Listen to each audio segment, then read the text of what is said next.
आज हमारे बीच में यहाँ पर पहुंचे हुए हैं अनशन स्थल पर पूर्व विधायक द्वारहाट महेश नेगी जी, जो बीजेपी से जो बिलोंग रखते हैं। महेश नेगी जी, आज आप यहाँ पर आए हैं, तो आप यहाँ पर किन मुद्दों को लेकर आए हैं?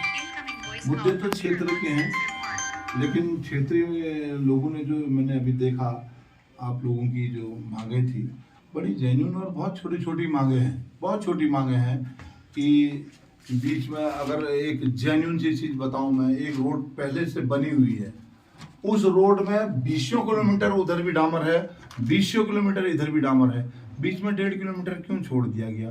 तो ये क्वेश्चन है। और वही इतना बुरा हो गया है जहाँ पर छोड़ दिया गया है। बड़े सबसे ज़्यादा थोड़ी हल्की सी वहाँ पर चढ़ाई होने की वजह से जैसे भी बरसात होती है वैसे ही उस क्षेत्र का पूरा ट्रैफिक जाम हो जाता है। उसकी वजह से उधर से कोई गाड़ियाँ गुजरती नहीं है। और ये जब मैं विधायक था तब से ही है। मैं अपने टाइम की बातों को छुपाने के काम नहीं कर रहा हूँ। इसमें मेरे द्वारा चिट्ठियाँ बनाई गई थी, मेरे द्वारा कराया गया था। मेरे जब कोरोना आ गया था, कोरोना के बाद, चलो हम कहते हैं कोरोना आ गया था तो फिर उसके बाद ये समस्याएं आई थी, उसके बाद की समस्या है। तो हमारा सारा पैसा उस समय मेडिकल में लग गया था इधर उधर, लेकिन सरकार ने उसको भरवाने के लिए उसी समय से चिट्ठियाँ चल रही हैं। आज तक उसमें चिट्ठियाँ चल रही हैं। छोटा सा पैच था वो भरने के काम, बहुत छोटे छोटे काम इनके हैं। छोटे छोटे तोकू में जो रोडें विधायक निधि से या PWD से बनी हुई हैं उनमें डामरीकरण की बातें रखी गई हैं। बहुत अच्छी बातें हैं। ग्रामीण क्षेत्र को हमेशा जितनी सुविधाएं मिलेंगी उतना ही जो है सरकार की बल्ले बल्ले होगी, उतना ही सरकार के पक्ष में ग्रामीण क्षेत्र के लोग खड़े होंगे। तो ये चीजें होनी बहुत नितांत आवश्यक है। पानी की बातें हैं, छोटी सी बातें हैं, रोडों की बातें हैं। बहुत देखो, बिजली के तार चल रहे हैं गांव में, लॉबिंग करने की बात है। लॉबिंग खाली जो पेड़ है, पेड़ के तने काटने की बातें चल रही हैं। तो ये छोटी छोटी बातें रख के भी अगर लोगों को धरने प्रदर्शन में बैठना पड़ रहा है तो निश्चित तौर पर ये हमारे लिए भी, सरकार के लिए भी, क्षेत्र के लिए भी, क्षेत्र के गणमान्य लोग जो चुन के पटल पर बैठे हुए हैं उनके लिए भी बहुत शर्मनाक बात है। विधायक जी, एक बात मैं आपसे और सवाल करना चाहूँगा। जैसे भी आपने कहा कि जिस काने के ढाल जाली मोटर मार्ग की बात करें, जो करीब 20 साल से अधिक रोड को कटे हुए हो गए हैं, ऐसे में आपके समय भी रोड कटी, आपने खुद कहा। तो जब आप ये बात कह रहे हैं कि हमने हमारे समय कोरोना हो गया था, तो देखिए ये चीज़ तो आज के विधायक भी कुछ ना कुछ उसमें बहाने उठा सकते हैं कि हमारे बीच में जो हो गया था। तो ऐसे में तो मामले और रखते रहेंगे, लंबे समय चलेंगे। तो सरकार जो भी है या विधायक जो भी है, तो उनको शीघ्रता से एक दूसरे काम जुगे में आगे बढ़ानी चाहिए, नहीं बढ़ानी चाहिए? बिल्कुल बढ़ाना चाहिए।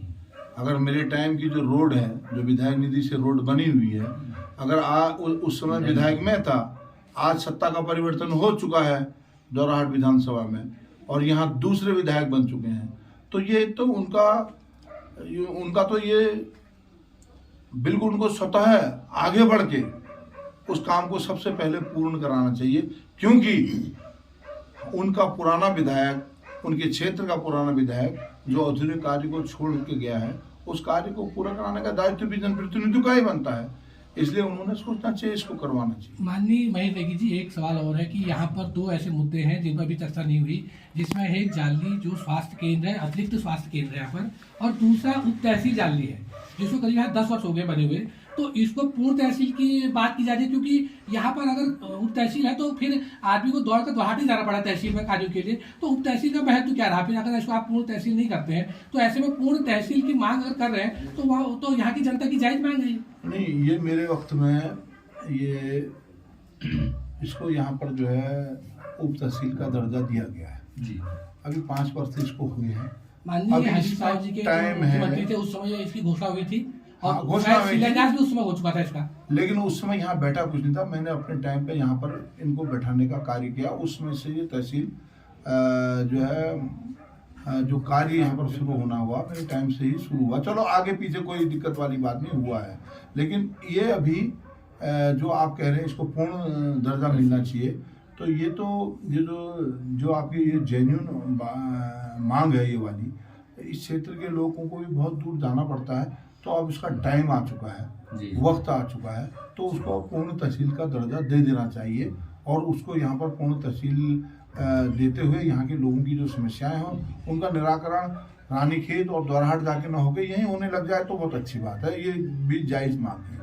और एक स्वास्थ्य जो केंद्र है यहाँ पर, अतिरिक्त स्वास्थ्य प्राथमिक जो स्वास्थ्य केंद्र है वो अतिरिक्त है, तो यहाँ पर मात्र एक जो है एमबीबीएस डॉक्टर बैठते हैं, लेकिन जब डॉक्टर बैठते हैं तो मात्र डॉक्टर अगर मान लो एक सिंपल सी दवाई देने के लिए अगर आपने बैठा रखा है, कोई टेस्ट यहाँ पर नहीं होते, तो फिर अस्पताल कैसे चलेगा आप बताइए। कम से कम 20-25 हज़ार की आबादी ये यहाँ पर करता है, आपका तिपोला से लेके माशी के बीच से एकमात्र अस्पताल है ये, लेकिन उसके बावजूद यहाँ पर इसको प्राथमिक स्वास्थ्य केंद्र क्यों नहीं बनाया जाता कि यहाँ पर जो है 24 घंटे सेवा मिल सके, और जो छोटे मोटे लैब के काम है या आपकी यूरिन की जांच है या आपकी अन्य छोटे मोटे जांच होती है, एक्सरे होती है, तो ऐसी सुविधा यहाँ पर क्यों नहीं दी जा रही। लोगों को यहाँ से 30-40 किलोमीटर दूर रानीखेत, द्वाराहाट या अन्य जगह भागना पड़ा, तो लोगों को दिक्कत तो है ना। बिल्कुल, ये बात भी आपकी जेन्युइन बात है, लेकिन मैं इसमें एक चीज़ कहना चाहता हूँ। किसी भी हॉस्पिटल का जब प्रमोशन होता है, उसको अपग्रेड किया जाता है, तो उसकी जो है डेली की डेली उसकी ओपीडी कितनी उसमें हो रही है, कितने लोग वहाँ पर डे पहुँच रहे हैं, कितने डॉक्टर वहाँ पर उसको देख सकते हैं। तो इस तरीके मैं द्वाराहाट की ओपीडी देख रहा था और चकोटिया की ओपीडी देख रखा था। चकोटिया के 125 के करीब ओपीडी वहाँ पर दिखाई दे रही थी और द्वाराहाट के 80-90-100 के करीब ओपीडी वहाँ पर दिखाई दे रही थी। और अगर वहाँ पर निश्चित तौर पे अगर उस क्षेत्र के अंदर बहुत बड़ा क्षेत्र द्वाराहाट और चकोटिया कवर करते हैं और बहुत दूर दूर से लोग आते हैं, यहाँ की परिस्थितियाँ बड़ी भिन्न है, तो वही हाल यहाँ का भी है। यहाँ पर भी बहुत दूर दूर से लोग आते हैं, तो यहाँ पर जो मानक जो सरकार ने रखे हैं उसमें थोड़ी शिथिलता बरतनी पड़ेगी। यहाँ पर जो है छोटे छोटे सामुदायिक स्वास्थ्य केंद्र कम आबादी में उसमें उसका जो है एक मानक कम का बनना चाहिए। और जैसे ये आपने बताया बहुत सी जनसंख्या इसको कवर करती है, तो यहाँ पर भी डॉक्टरों के बैठने की सुविधाएं, 2-4 डॉक्टर 1-2 डॉक्टर कम से कम यहाँ पर बैठे, दवाई प्रॉपर तरीके से मिले, तो ऐसी तो होनी चाहिए, कोशिश सबकी होनी चाहिए। ये भी जेन्युइन मांग है, लेकिन आप जानते हैं कि स्वास्थ्य का जो है थोड़ी बहुत डॉक्टरों की कमी की वजह से है स्वास्थ्य थोड़ी छिन्न भिन्न हो रहा है। उसका भी मूल कारण ये है कि सरकारी वेतन आप कितना दे सकते हैं, ज़्यादा से ज़्यादा 1 लाख 1.5 लाख रुपए, और उन्हीं डॉक्टरों को जो है प्राइवेट में 5-5, 6-6 लाख रुपए दे रहे हैं, तो लोग बाग डॉक्टर ही भाग के चले जा रहे हैं। तो सरकार की तो मंशा है कि वो उसको अपग्रेड करे, बड़ा बनाए। कौन चाहेगा कि कौन जीता हुआ आदमी चाहेगा कि मेरी जनता मुझसे परेशान हो, लेकिन वो तो चाहते हैं, लेकिन ये थोड़ी बहुत समस्याएं बीच में आ रही है, उसमें भी सोचना पड़ेगा। और इसका जो है सरल मार्ग निकाल के अच्छी तरीके से किस तरीके से इसको हम और बढ़िया कर सकते हैं, ये भी सोचना है और बैठने की बात। जैसे आपने कहा कि स्वास्थ्य उपकेंद्र में जैसे काफी दिक्कत है, इसको बढ़ाने में ओपीडी देखी जाएगी, तो इसमें एक वैकल्पिक व्यवस्था ये भी तो हो सकती है, जो आपके पास सचल वाहन आते हैं जिनमें सारी सुविधाएं होती हैं, वो भी हफ्ते में 1-2 दिन आए, तो उससे लोगों को राहत मिलेगी, क्योंकि सचल वाहन में शायद बहुत सारी जांचें होती हैं, तो उन वाहनों के द्वारा भी तो यहाँ पर इन अस्पतालों को सुविधा दी जा सकती है। ये बहुत अच्छी बात है। आप अभी 2-3 साल पहले मैं देख रहा था, सचल वाहन तो चल रहे थे काफ़ी, हर जगह जहाँ भी हम जा रहे थे एक विधानसभा में एक सचल वाहन चल रहा था। इस बीच इधर 1-1.5 साल से मुझे वो वाहन नहीं दिखाई दिए। ये किस वजह से बंद हुए इसका मुझे पता नहीं है, या तो जिसका टेंडर था वो ख़त्म हो चुका है, या इसको जो संचालित कर रहे थे वो लोगों का टाइम पीरियड ख़त्म हो चुका है।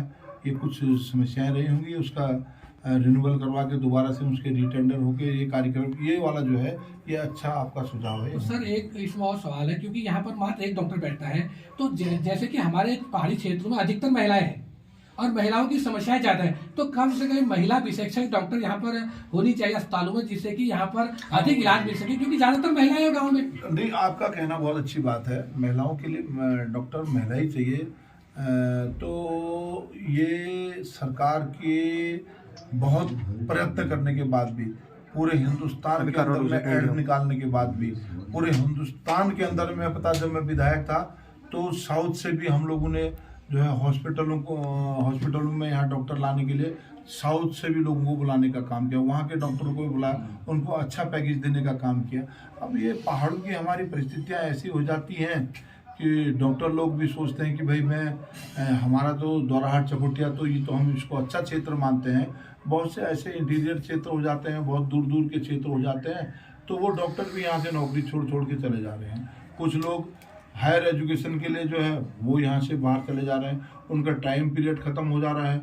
एक जो टाइम जो उत्तराखंड सरकार में जो उत्तराखंड के लोगों को यहाँ MBBS करने के लिए, डॉक्टरी करने के लिए जो फैसिलिटी सरकार की तरफ से जो मानक जो छूट जो दी जाती है, तो वो छूट का एक पीरियड रखा जाता है कि इतने पीरियड तक आपको यहाँ जॉब करना पड़ेगा।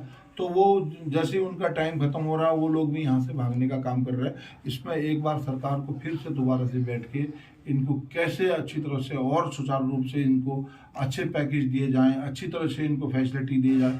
डॉक्टर है, एक डॉक्टर जब आता है तो उसको आप एक अच्छे ऑफिसर की तो आप उसको रैंक देते ही देते हैं, साथ साथ में उसको वैसी सुविधा भी मिलनी चाहिए। उसके लिए कम से कम 3 बेडरूम वाला मकान हो, कम से कम उसके लिए, उसकी फैमिली भी होगी साथ में, उसके साथ नौकर भी होगा, उसकी गाड़ी की फैसिलिटी होनी चाहिए। तो इस तरह की जब फैसिलिटी देने की हम सोचेंगे, इसको दोबारा से हम बैठ के जो है इसमें मनन करने का काम करेंगे, तो निश्चित तौर पे डॉक्टर फिर रुकने का काम करेंगे, तो एक अच्छी व्यवस्था बनेगी फिर धीरे धीरे। माननीय महोदय जी, एक सवाल आपसे और है, जैसे अभी आपने कहा कि जो सरकार है और जो सुविधाएं नहीं मिल पा रही हैं, तो जो माननीय हम यहाँ से विधायक या सरकार चुन के भेजते हैं, तो 25 सालों में सवाल तो कटघरे में फिर उन्हीं में आ जाती है। यानी कि आप 5 साल विधायक रहे, तो सवाल तो फिर आप ही के ऊपर उठ गया ना कि आपने उन 5 सालों में यहाँ पर ऐसी इंस्पेक्टर क्यों तैयार नहीं की कि जो बड़े यहाँ पर जो अधिकारी आते हैं या जो बड़े डॉक्टर आते हैं उनको रहने की सुविधाएं नहीं मिल पा रही, तो इसलिए जिम्मेदार कौन है? 25 सालों में क्यों रोजगार नहीं मिल पा रहा? नहीं, ये मैं निश्चित तौर पे जो भी सरकार है, जिसकी भी सरकार रहती है, हम एक दूरदर्शी प्लान नहीं बना पा रहे हैं। हमारे उत्तराखंड में एक सिस्टम है, 5 साल एक सरकार, 5 साल एक सरकार, अभी तक का यही खेल चलते आया है। दोबारा से रिपीट पहली बार जो है बीजेपी सरकार हुई है। तो जब एक प्लान बनाया जाता है, किसी प्लान को बनाने के लिए, किसी बहुत अच्छे एक महल बनाने के लिए पहले एक नींव अच्छी रखने का काम होती है, और नींव रखने के लिए 5 साल बहुत कम हो जा रहे हैं। तो जो नेक्स्ट सरकार आ रही है वो कुछ न कुछ उसमें छिन्न भिन्न करने का काम कर दे रही, जिससे कि प्रॉपर तरीके से स्ट्रेटजी बन नहीं पा रही है। हम चाहेंगे कि फिर से अगर भारतीय जनता पार्टी दोबारा रिपीट करती है, तो निश्चित तौर पे 10 साल के अंदर में जो इन्होंने अपने होमवर्क करने के बाद पहली सीढ़ी, दूसरी सीढ़ी रखने का काम किया है, तो तीसरी सीढ़ी में निश्चित तौर पे काम हो जाएंगे। माननीय पूर्व विधायक महेंद्र जी, आपने जान लिया उन्होंने से बात की, इसके लिए आपको बहुत बहुत धन्यवाद। बहुत बहुत धन्यवाद।